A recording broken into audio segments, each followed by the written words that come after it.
kita harus yakin, pokoknya aku nggak mau beli diapers lagi. Setelah umur 2 tahun aku nggak pengen beli diapers lagi. Jadinya memang harus benar-benar niat dari dalam diri kita biar nggak beli lagi, pokoknya nggak beli lagi gitu. Halo semuanya, selamat datang di channel Mahda IP.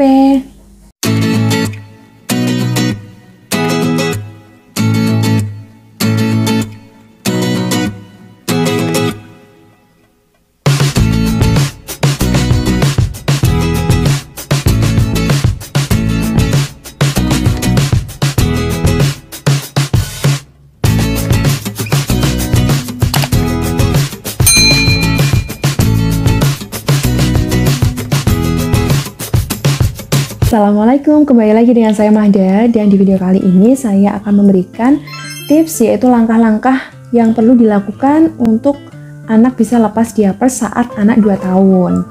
Nah, di video sebelumnya saya telah menjelaskan tentang hal-hal apa aja sih yang perlu kita persiapkan sebelum kita menerapkan toilet training pada anak.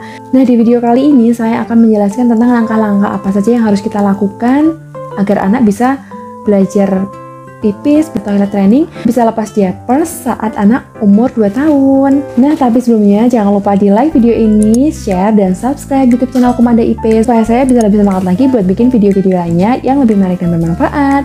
Dan jangan lupa nyalakan lonceng notifikasinya supaya kalian gak ketinggalan video-video selanjutnya. Langkah awal sebelum kita melakukan toilet training itu biasanya ada ketidaknyamanan anak saat sudah memakai diapers. Jadinya dia merasa tidak nyaman, merasa risih, merasa pengen dicopot. Nah, itu sangat menguntungkan bagi kita sebagai ibu karena dari dia sendiri dia sudah tidak mau pakai itu lagi. Jadinya tinggal kesiapan mental ibunya itu. Nah, dulu untuk anak pertama, anaknya itu juga merasa tidak nyaman saat 22 bulan. Jadinya dia sudah merasa tidak nyaman dan saya langsung menerapkan toilet training. Nah, untuk anak saya yang kedua, itu dulu juga pernah merasa tidak nyaman, tapi saat usianya 1,5 tahun. Jadi di saat itu dia sudah nggak mau pakai popok lagi. Tapi dalam hati saya memang belum siap gitu ya, belum siap, fisiknya belum siap, mentalnya belum siap. Kalau misalnya melakukan toilet training saat usia segitu. Walaupun anaknya sudah siap. Jadinya saya belum siap melakukan itu, tetap pakai popok, tetap saya kasih popok sampai usianya 22 bulan. Nah, setelah 22 bulan saya sudah siap kan, saat anak yang kedua sudah siap biar sama lah ya seperti anak saya yang pertama. Biar ya saya harus banyak yang harus saya siapkan ya, karena kan ngurus sendiri juga. Jadinya saya sudah siapkan sampai dia umur 22 bulan baru dimulai.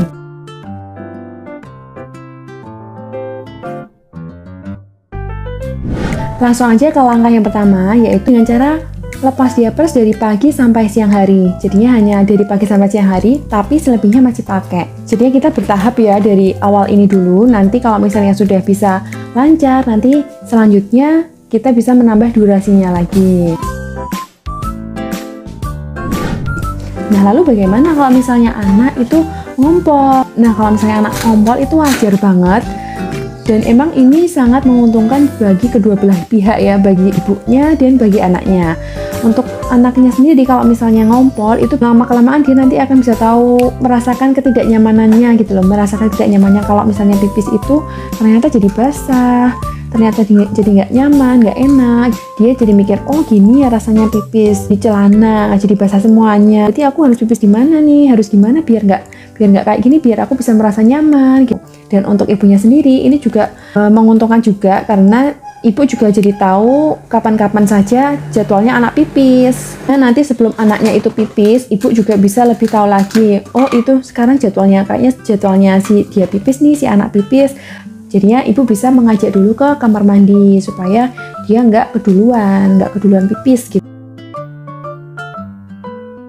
Jadi setelah tahu waktu-waktu dia kapan pipis, kita juga memang sebagai orang tua harus sering mengingatkan kepada anak kita supaya anak kita tuh bisa tahu, bisa ingat terus kalau misalnya sudah merasakan kebelet pipis gitu langsung ke kamar mandi. Dan kita memang ya harus terus mengingatkan, terus mengajak dia ke kamar mandi. Bahasannya itu ditatur gitu loh, dicopot ke di papak ke di kamar mandi, di WC, di klosetnya gitu. Jadinya nanti dia bisa tahu, karena kalau misalnya awal-awal itu biasanya anak ditatur pun dia nggak bisa keluar pipisnya. Nanti kalau misalnya sudah terbiasa, itu nanti anak diajak kamar mandi, dia bisa keluar sendiri pipisnya, walaupun cuma sedikit-sedikit, itu nggak apa-apa.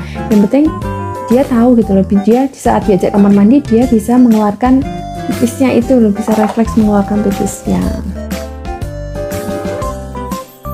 Nah, sambil kita mengajak anak kita ke kamar mandi, kita juga harus mengingatkan dia supaya kalau misalnya mau udah kebal pipis itu harus bilang. Saat anak 2 tahun itu kan saat dia belajar ngomong ya, jadinya kita memang harus mengingatkan pada anak kita.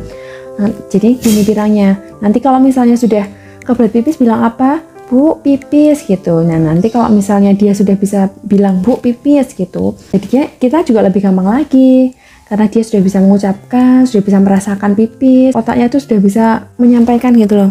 Kalau misalnya udah kebelet pipis, nanti bisa menahan kemihnya, lalu bisa mengucapkan apa yang dia inginkan, bisa memberikan kode-kode. Kode-kode di sini maksudnya kalau misalnya anak sudah kebelet pipis, itu biasanya kan suka kelihatan gerak-geriknya, gerak-gerik dengan dia suka kelihatan ngampet-ngampet gitu, atau kelihatan cemas, kelihatan gelisah gitu. Nah, itu berarti kita harus langsung mengajak ke kamar mandi, walaupun mungkin dia misalnya belum bisa ngomong pipis, belum bisa mengutarakan keinginannya untuk pipis, tapi dengan gerakan gerak-gerik dia, kita juga harus peka gitu loh, harus peka, harus selalu mengajak dia ke kamar mandi saat dia mengeluarkan kode-kode itu tadi.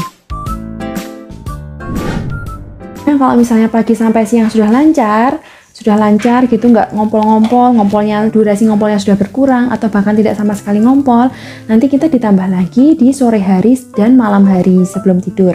Tapi saat semalaman tidur itu masih pakai, jadinya sebelum tidur sore sama malam itu dicopot.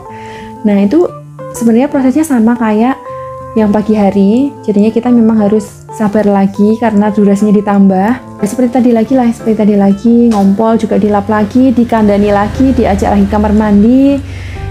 Biasanya kalau misalnya sebelum maghrib gitu, misalnya kita harus sering-sering mengajak dia pipis, atau sebelum bubuk harus sering-sering pipis juga, karena kan kita juga nggak tahu ya, kalau misalnya pakai popok itu kan tiba-tiba penuh aja, tapi sebelum tidur itu ternyata anak itu bisa pipis sampai 3 kali gitu.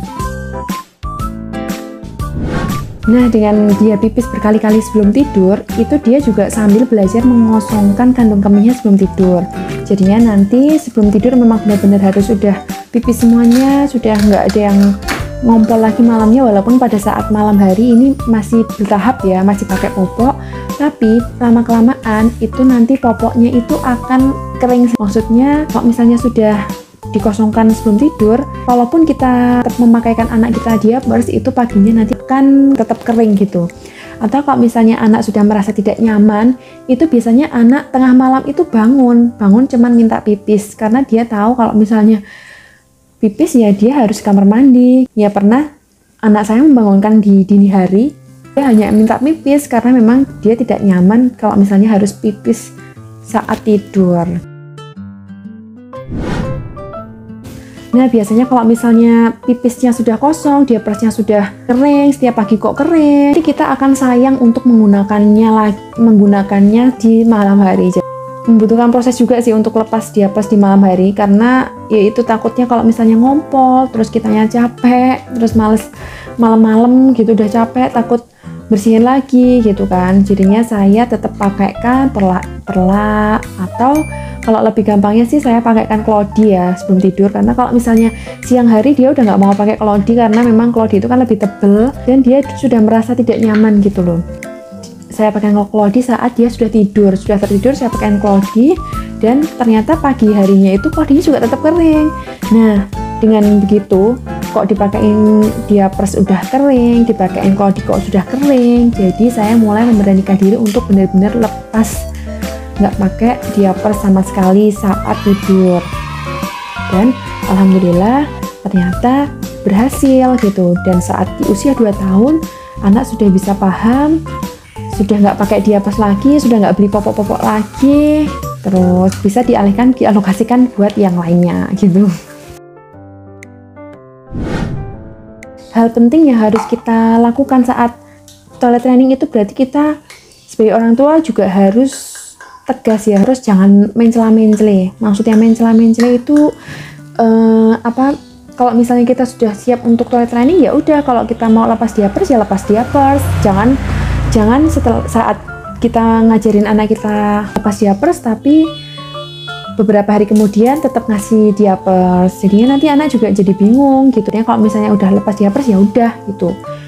Kalau bisa kita stoknya sedikit aja, nggak usah banyak-banyak, dan kita harus yakin pokoknya aku nggak mau beli diapers lagi setelah umur 2 tahun, aku nggak pengen beli diapers lagi. Jadinya memang harus benar-benar niat dari dalam diri kita biar nggak beli lagi, pokoknya nggak beli lagi gitu. Tanamkan pada diri kita pokoknya kita nggak beli lagi.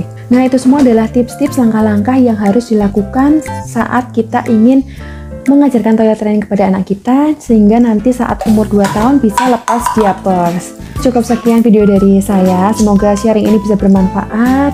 Jangan lupa di like video ini, di komen, share, dan subscribe Mahida IPS, dan jangan lupa nyalakan lonceng notifikasinya supaya kalian gak ketinggalan video-videoku selanjutnya. Jadi nantikan videoku selanjutnya ya. Dadah, wassalamualaikum warahmatullahi wabarakatuh.